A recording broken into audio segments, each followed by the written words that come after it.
नमस्कार, KP news 24/7 में आपका स्वागत है। मैं अश्विनी आपके साथ। आइए एक नजर डालते हैं आज की सुर्खियों पर। मध्य प्रदेश, राजस्थान और छत्तीसगढ़ विधानसभा चुनाव में भाजपा की जीत, जश्न बीदर में मनाया गया।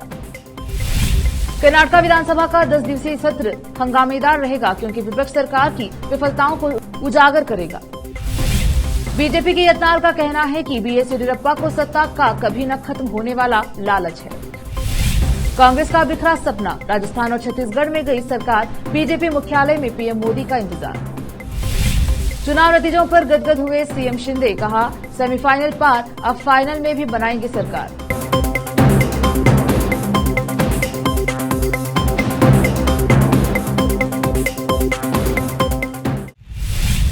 समाचार विस्तार से।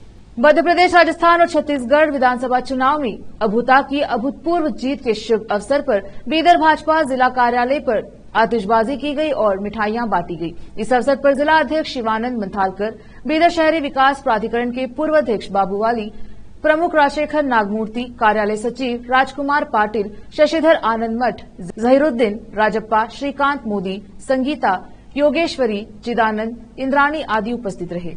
इसी तरह बीदर दक्षिण के विधायक डॉक्टर शैलेंद्र बेलदाले ने भी भाजपा की जीत का जश्न मनाया। विशेष संवाददाता की रिपोर्ट। औराद में कांग्रेस नेता डॉक्टर शिंदे द्वारा प्रयास कर औराद कमलनगर तालुका को राज्य सरकार ने सूखाग्रस्त क्षेत्र घोषित किया है। कर्नाटक राज्य किसान संघ के जिला कार्यकारी अध्यक्ष श्रीमंत बिरादर ने कहा कि भीमसेन राव शिंदे का लगातार प्रयास का परिणाम है। रविवार को शिंदे के गृह कार्यालय में कर्नाटक राज्य किसान संघ ग्रीन सेना और कमलनगर तालुका इकाई के पदाधिकारी शिंदे का स्वागत कार्यक्रम में आयोजित किया गया और उनका स्वागत करते हुए ये बातें कही। विशेष संवाददाता की रिपोर्ट। सोमवार से शुरू होने वाले 10 दिवसीय कर्नाटक विधानमंडल सत्र में विपक्षी भाजपा और उसके सहयोगी जेडीएस द्वारा कांग्रेस सरकार की विफलताओं को उजागर करने की संभावना है। लोकसभा चुनाव कुछ महीने दूर होने के कारण कर्नाटक में एकजुट विपक्ष राज्य में व्याप्त गंभीर सूखे की स्थिति से निपटने में कथित विफलताओं के लिए सरकार को घेरने की कोशिश करेगा। कर्नाटक सरकार ने 236 तालुकों में से 223 में सूखा घोषित किया है। सूखे की स्थिति देखने के लिए एक केंद्रीय टीम ने भी राज्य का दौरा किया। 4 में से 3 राज्य मध्य प्रदेश, छत्तीसगढ़ और राजस्थान में अनुकूल चुनाव नतीजों से उत्साहित भाजपा ने सूखा प्रभावित किसानों को कोई राहत देने में सरकार की निष्क्रियता को उजागर करने का फैसला किया है। बार बार बिजली कटौती, विशेष रूप से अपनी भूमि की सिंचाई करने वाले किसानों को प्रभावित करना, सरकार के पास धन की कमी, विकास कार्यों की धीमी गति, अपर्याप्त सरकारी बसें और एपीएल, बीपीएल राशन कार्ड वाले परिवारों की महिला मुखियाओं को 2000 रुपए की पेशकश करने वाली गृहलक्ष्मी योजना में बाधाएं हैं। कुछ मुद्दे विपक्ष द्वारा उठाए जाने की संभावना है। बीजेपी के अंदरूनी सूत्रों के मुताबिक पार्टी मांग कर सकती है कि सत्तारूढ़ कांग्रेस उन 5 गारंटियों में से एक युवा निधि लॉन्च करने की तारीख की घोषणा करे, जो अभी तक लॉन्च नहीं की गई है। पूर्व सीएम बीएस येदियुरप्पा और उनके बेटे और बीजेपी प्रदेश अध्यक्ष बीवाई विजेंद्र के खिलाफ अपना हमला जारी रखते हुए बीजेपी विधायक बसवनगौड़ पाटिल यत्नाल ने येदियुरप्पा पर सत्ता के लिए अंतहीन लालच पालने का आरोप लगाया। उन्होंने कहा, मैंने पिता पुत्र को पहले ही कहा है कि वे अब और नाटक न करें और इसके बजाय विजयपुर निर्वाचन क्षेत्र के विकास के लिए धन प्राप्त करें। यह आरोप लगाते हुए कि येदियुरप्पा केवल सत्ता के पीछे हैं, उन्होंने कहा कि पार्टी के वरिष्ठ नेता का किसानों के लिए रोना नाटक के अलावा कुछ। येदियुरप्पा सब कुछ नियंत्रित करना चाहते हैं और इसीलिए चाहते हैं कि उनके बेटे सत्ता की कुर्सी पर बैठें। अब मैंने उनसे कहा है कि वे अपने पालतू कुत्तों और बिल्लियों के लिए पार्टी में कुछ पद उपलब्ध कराएं और उन्हें महासचिव या ऐसा ही कुछ बनाएं। लेते हैं छोटा सा ब्रेक, जल्द लौटेंगे ब्रेक के बाद।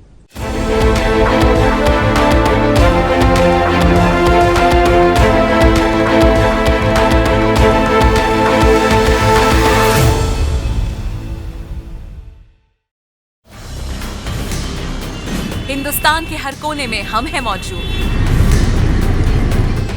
24 घंटे हालात पर गहरी नजर, खबरों से जुड़े चुपते सवालात और आपको दिखाता है धार्मिक, सामाजिक, राजनीतिक, लोकल और इंटरनेशनल न्यूज की सबसे बेहतर कवरेज, जो आपको रखती है हर पल बाखबर। देश और दुनिया भर की खबर के लिए देखते रहें KP news 24/7। Noor education trust Bidar की ओर से चलाए जाने वाला Noor MEd and BEd college Bidar, recognised by NCTE Delhi and affiliated to Bidar University, Bidar. Admission are open for the academic year 2023-24. विशेषज्ञ और सक्षम शिक्षकों द्वारा शिक्षा प्राप्त करने के लिए नूर एमएड एंड बीएड कॉलेज में दाखिला लें और शांत वातावरण में शिक्षा प्राप्त करें। बीदर शहर में बेहतर शिक्षा का एकमात्र केंद्र Noor MEd and BEd college, Shahpur gate, Bidar.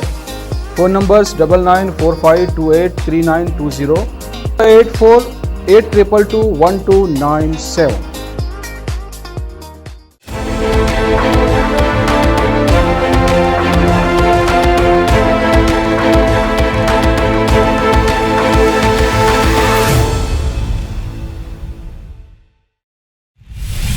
Break के बाद स्वागत है आपका। देखते हैं समाचार।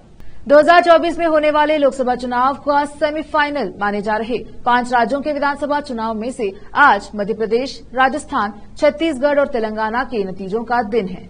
इन 4 सूबों में मध्य प्रदेश, राजस्थान और छत्तीसगढ़ में बीजेपी एक बड़ी जीत की तरफ कदम बढ़ा चुकी है, जबकि तेलंगाना में कांग्रेस ने कमाल किया है। सबसे ज्यादा चौंकाने वाला नतीजा छत्तीसगढ़ का रहा है, जहां न सिर्फ बीजेपी आगे दिखाई दे रही है बल्कि आराम से बहुमत की तरफ जा रही है। प्रधानमंत्री मोदी ने 3 राज्यों में बीजेपी की प्रचंड जीत पर अपनी पहली प्रतिक्रिया व्यक्त की। उन्होंने सोशल मीडिया मंच एक्स पर लिखा कि मध्य प्रदेश, राजस्थान और छत्तीसगढ़ के चुनाव परिणाम बता रहे हैं कि भारत की जनता का भरोसा सिर्फ और सिर्फ सुशासन और विकास की राजनीति में है। उनका भरोसा बीजेपी में है। भाजपा पर अपना स्नेह, विश्वास और आशीर्वाद बरसाने के लिए मैं इन सभी राज्यों के परिवारजनों का, विशेषकर माताओं, बहनों, बेटियों का, हमारे युवा वोटर्स का हृदय से धन्यवाद करता हूं। मैं उन्हें भरोसा देता हूं कि आपके कल्याण के लिए हम निरंतर अथक परिश्रम करते रहेंगे। 5 राज्यों में हुए विधानसभा चुनाव में से 4 राज्यों पर आज मतगणना हो रही है। अभी तक के आंकड़ों के मुताबिक 3 राज्यों में बीजेपी 3 राज्यों में सरकार बनाने की ओर आगे बढ़ चुकी है, तो वहीं तेलंगाना में कांग्रेस पूर्ण बहुमत की ओर जा रही है। वहीं बीजेपी के 3 राज्यों में बढ़त से भाजपा के नेताओं और कार्यकर्ताओं में उत्साह देखा जा रहा है। महाराष्ट्र के मुख्यमंत्री एकनाथ शिंदे भी भाजपा के इस प्रदर्शन से काफी खुश नजर आ रहे हैं। सीएम एकनाथ शिंदे ने कहा कि भारतीय जनता पार्टी 3 राज्यों राजस्थान, मध्य प्रदेश और छत्तीसगढ़ में सरकार बना रही है। सीएम एकनाथ शिंदे ने कहा कि भारतीय जनता पार्टी की इस जीत का श्रेय प्रधानमंत्री मोदी को जाता है। प्रधानमंत्री ने आदिवासी और गरीब तबकों के लिए जो काम किया है, समाज के पिछड़े तबकों के लिए जो योजनाएं लाई, इन सभी कार्यों का लाभ जनता को मिल रहा है। इसीलिए जनता ने प्रधानमंत्री मोदी के चेहरे पर विश्वास रखा और एनडीए को जिताया है। आगे उन्होंने कहा कि यह चुनाव लोकसभा चुनाव से पहले सेमीफाइनल की तरह था, लेकिन बीजेपी और एनडीए ने ये चुनाव जीत लिया है। लोकसभा चुनाव 2024 में लोग प्रधानमंत्री मोदी पर ही विश्वास रखेंगे। मध्य प्रदेश, छत्तीसगढ़ और राजस्थान में कांग्रेस की हार हो चुकी है। सिर्फ तेलंगाना ही ऐसा राज्य है जहां कांग्रेस की सरकार बनने जा रही है। कांग्रेस की हार पर विभिन्न नेताओं और राजनीतिक पंडितों के बयान सामने आ रहे हैं। इसी क्रम में शिवसेना नेता और सांसद संजय रावत का भी बयान सामने आया है। संजय रावत ने मध्य प्रदेश में कांग्रेस की हार का जिम्मेदार कमलनाथ को बताया। उन्होंने आगे कहा कि तेलंगाना में एआईएमआईएम फैक्टर और केसीआर काम नहीं आए। जहां तक राजस्थान की बात है, ये पारंपरिक चलन है, वहां हर 5 साल के बाद सरकार बदल जाती है। छत्तीसगढ़ की हार को लेकर संजय रावत ने कहा कि कांग्रेस को इस बात पर आत्मनिरीक्षण करना चाहिए। मध्य प्रदेश में बीजेपी की जीत का श्रेय संजय रावत ने शिवराज सिंह चौहान को दिया। उन्होंने कहा कि चुनाव से पहले महिलाओं को सीधे लाभ देने वाली योजनाओं से बीजेपी को बहुत फायदा हुआ। संजय रावत ने इस चुनाव में क्षेत्रीय पार्टियों की भूमिका पर कहा कि अगर कांग्रेस इंडिया अलायंस के साथियों को साथ लेकर लड़ती तो स्थिति कुछ बेहतर होती। सिर्फ राहुल गांधी और प्रियंका गांधी जैसे लोगों के प्रचार करने से कुछ नहीं होगा। क्षेत्रीय पार्टियों को नजरअंदाज कर आप देश में राजनीति नहीं कर पाएंगे। पनौती शब्द को लेकर संजय रावत ने कहा कि अगर पनौती शब्द राहुल गांधी पर उल्टा पड़ा होता तो तेलंगाना में ऐसा कुछ क्यों नहीं हुआ। तेलंगाना के मुख्यमंत्री केसीआर और उनके पार्टी के ऊपरी विपक्षी दलों की ओर से लगातार भ्रष्टाचार के आरोप लगाए जा रहे थे। इसके साथ ही केसीआर पर परिवारवाद की राजनीति को लेकर भी हमले हो रहे थे। पीएम मोदी हो या राहुल गांधी, सभी ने केसीआर पर जमकर हमला किया। भाजपा और कांग्रेस ने राज्य में जमीन घोटाले जैसे मामलों को जमकर उठाया। इसके अलावा केसीआर तेलंगाना के निर्माण के बाद ही राज्य के सीएम बने थे। ऐसे में उनके खिलाफ एंटी इनकम्बेंसी का फैक्टर भी एक मुद्दा रहा। तेलंगाना में केसीआर को कमजोर होता देखकर कांग्रेस ने पूरा दम लगा दिया। कांग्रेस के केंद्रीय नेतृत्व ने भी राज्य में चुनाव प्रचार में कोई कसर नहीं छोड़ी। पार्टी ने भ्रष्टाचार के मुद्दे पर केसीआर को घेरने के साथ ही उनके वोटों पर भी सेंधमारी की है। इसके साथ ही कांग्रेस द्वारा राज्य के लिए 6 गारंटी का ऐलान भी काम कर गया। बता दें कि इसमें किसानों से लेकर महिलाओं समेत कईयों के लिए बड़े ऐलान किए गए। साथ ही कांग्रेस ने अल्पसंख्यकों के लिए भी अलग से एक घोषणा पत्र जारी किया। माना जा रहा है कि इससे मुस्लिम वोट भी कांग्रेस की ओर आया। तेलंगाना चुनाव में भाजपा ने भी कोई कसर नहीं छोड़ी। पीएम मोदी और गृह मंत्री अमित शाह ने भी राज्य में पार्टी के लिए कई बड़ी रैलियां निकाली थी। बीते चुनाव के मुकाबले पार्टी की सीटें तो बढ़ती दिख रही हैं, लेकिन इसके बावजूद भी पार्टी अपेक्षा के अनुरूप प्रदर्शन नहीं कर पाई। जानकार इस प्रदर्शन का मुख्य कारण चुनाव से पहले राज्य के पार्टी नेतृत्व में बदलाव को बता रहे हैं। रुकते हैं एक और छोटे से ब्रेक के लिए, जल्द लौटेंगे ब्रेक के बाद।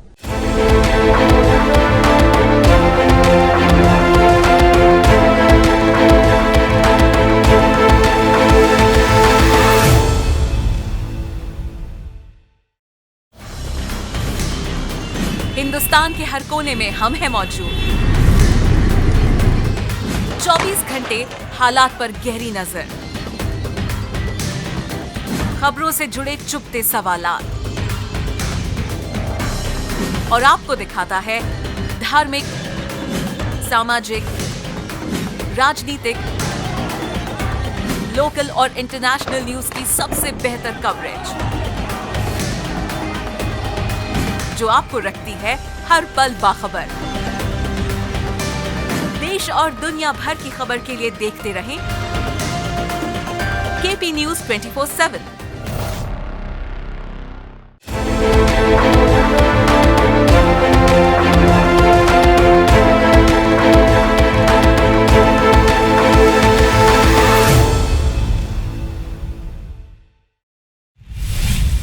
ब्रेक के बाद स्वागत है आपका। देखते हैं समाचार। राजस्थान विधानसभा चुनाव के रुझान नतीजों में तब्दील होने शुरू हो गए हैं। राजस्थान की 200 विधानसभा सीटों पर रुझानों में बीजेपी 115 सीटों के साथ बहुमत का आंकड़ा पार कर लिया है।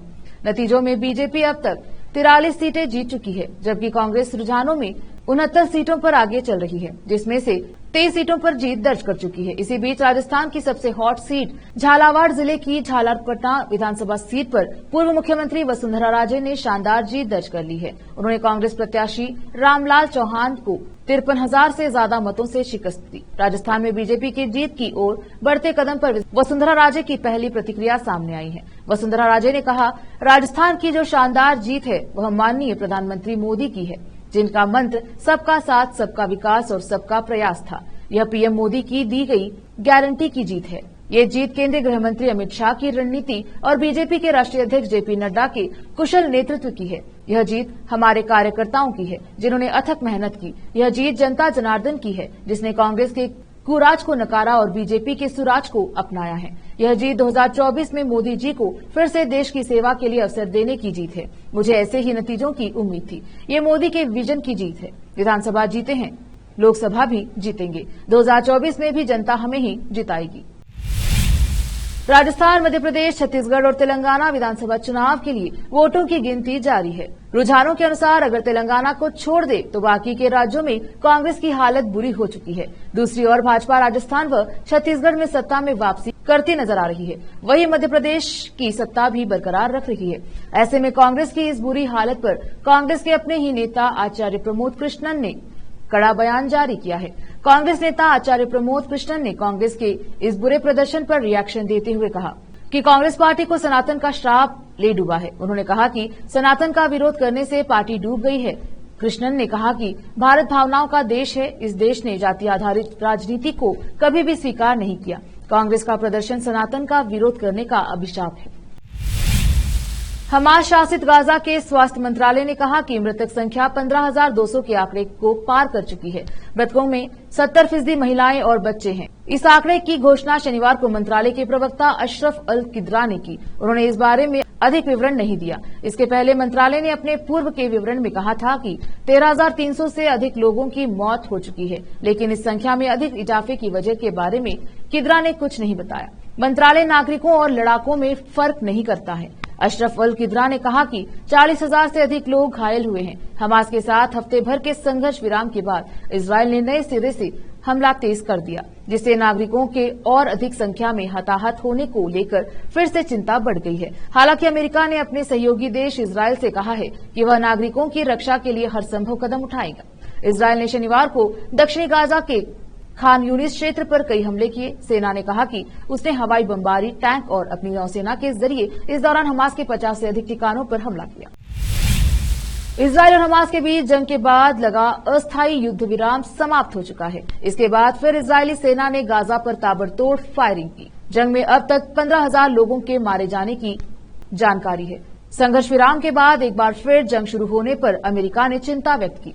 अमेरिकी विदेश मंत्री भी इजरायल पहुंचे थे, लेकिन कोई बात नहीं जमी। जंग शुरू होने के बाद अमेरिकी राष्ट्रपति कमला हैरिस ने गाजा में निर्दोष नागरिकों के मारे जाने पर चिंता व्यक्त की। अमेरिका का कहना है कि युद्ध में बहुत सारे फिलिस्तीनी लोगों की मौत हो चुकी है।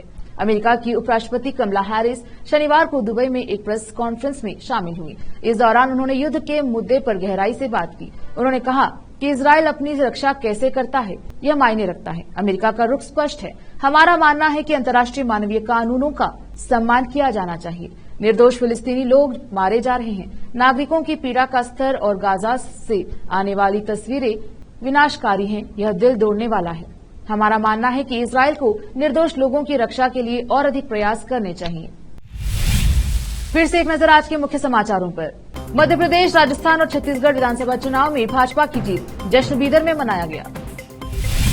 कर्नाटक विधानसभा का 10 दिवसीय सत्र हंगामेदार रहेगा क्योंकि विपक्ष सरकार की विफलताओं को उजागर करेगा।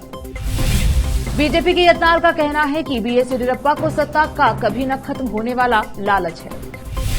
कांग्रेस का बिखरा सपना, राजस्थान और छत्तीसगढ़ में गई सरकार, बीजेपी मुख्यालय में पीएम मोदी का इंतजार। चुनाव नतीजों पर गदगद हुए सीएम शिंदे, कहा सेमीफाइनल पार, अब फाइनल में भी बनाएंगे सरकार।